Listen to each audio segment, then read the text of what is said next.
crazy. Who does this? Why can't you be a normal person and snoop through my phone? Snoop through your phone? Sure, yeah, sure, whatever. You're not even cold. You're not fine like you think you is.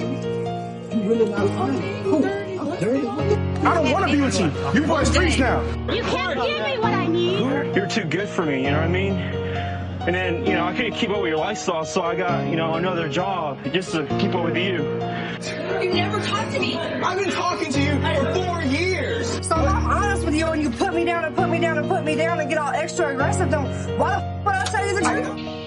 I would have never did you like that. Even after we weren't friends no more, I would have never did you like that.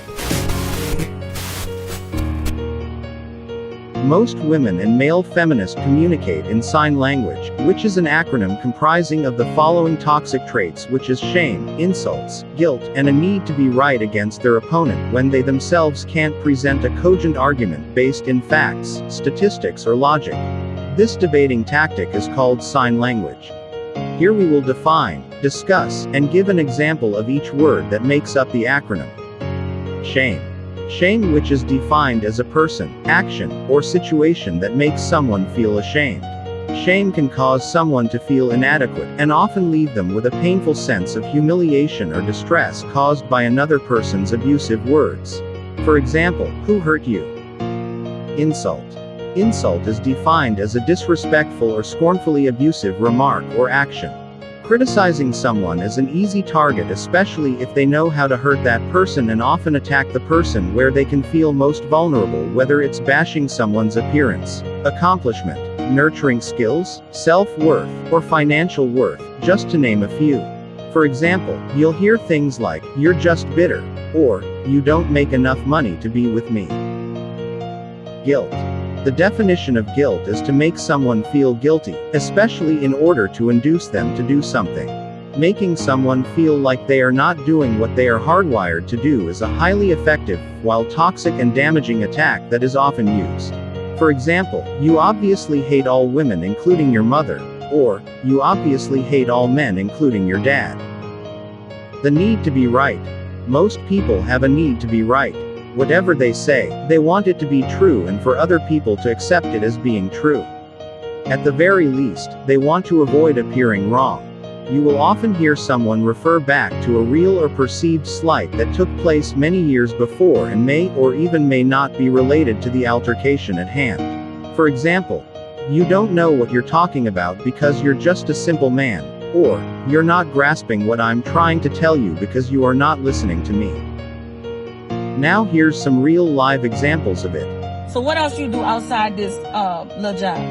Lit job, man. Listen, it's a job, man. A lit job. But listen, I'm a bartender, so that's what I do. I'm working on a business, also, But you working on a business? Yeah, I'm working on a business. You working on a business, or you trying to get in my business? I'm working on a business. We actually make good money. Like, I get the bills paid, I have spending, but it's, we don't let the title fool you, we make some good money here, So where you stay? I got a house in the east. I got a 2-bedroom in the east. A 2-bedroom? Yeah, 2-bedroom. What you want me to have, a mansion or something? No, I'm just wondering what the rest of it. What is the rest of the house? It's a 2-bedroom, man. It's not like it's 30 people stay with me. It's nice. I don't stay with nobody. I don't worry about nobody else coming in and out the house. It's mine. I'm independent. Like, what's the problem? I got a house, got a car, I got a job. What's the problem? Why you got me feel like I'm filling out an application or something? I'm interviewing you. I ain't got time to waste. There's other people trying to fill the same position. I'm just trying to get to know you, like. So you got children? I got one. You one? Yeah.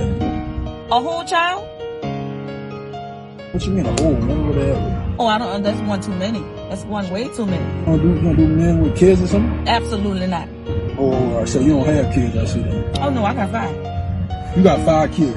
Yeah, I got 5. How you got 5 and you talking? Because I got enough for the both of us. I don't need somebody to have a child. Right. I really just trying to, I'm just trying to get to know you, whatever. Like. Matter of fact, it's not gonna work. It's not gonna work. You got children, everything. But you got 5. You got a whole basketball roster. Don't play with me. Don't play that so. Get a better job. But you ain't even got no real job. All this is toxic behavior and needs to be removed from any relationship or situation in order for it to flourish. Instead of using this toxic sign language that destroys everything it encounters, let's try using the harmless sign language, which is to salute one another, immortalize one another, make one another feel good, and a need to admit when being wrong. If you learned something from this content and feel it would be beneficial for someone else, then please like, share and subscribe to the channel. Remember to keep moving forward to becoming the best version of yourself ever. Thanks for watching.